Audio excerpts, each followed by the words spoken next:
โรคตับซึ่งเกิดจากการที่ตับได้รับความเสียหายและเกิดแผลเป็นอย่างถาวรมีลักษณะเฉพาะคือการมีเนื้อเยื่อผังผืดเกิดขึ้นในเนื้อตับ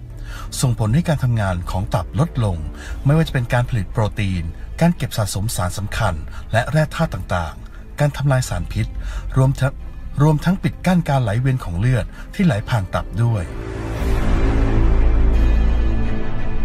สวัสดีครับผมชื่อพยงผิวทองครับผมเป็นนักแต่งเพลงผมไม่สบายผมเป็นโรคตับครับสาเหตุที่เป็นโรคตับก็คือการเป็นนักแต่งเพลงนี่คือต้องบางครั้งเราต้องอยู่ในวงเล่าในวงการที่เพื่อน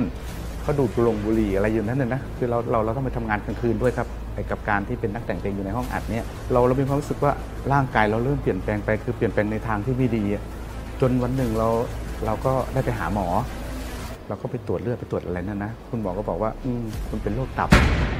เขาถามว่าทานเหล้าไหมเราก็บอกว่าเราทานเหล้าเพราะเราทำงานแบบนี้กลางคืนนี้คุณหมอเขาก็ให้ยามากินก็รักษาตัวอยู่ประมาณ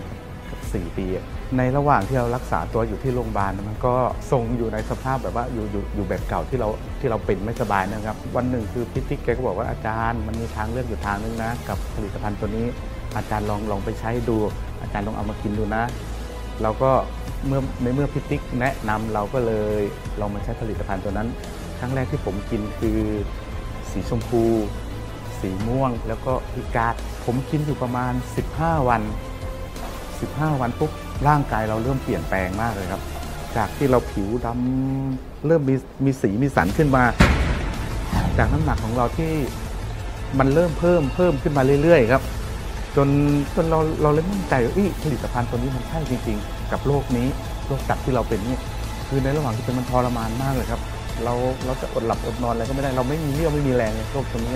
แล้วร่างกายเราจะเปลี่ยนไปในทางที่แบบว่าโซมมากๆเลยครับพอเราได้มากินผลิตภัณฑ์ตัวนี้ปุ๊บ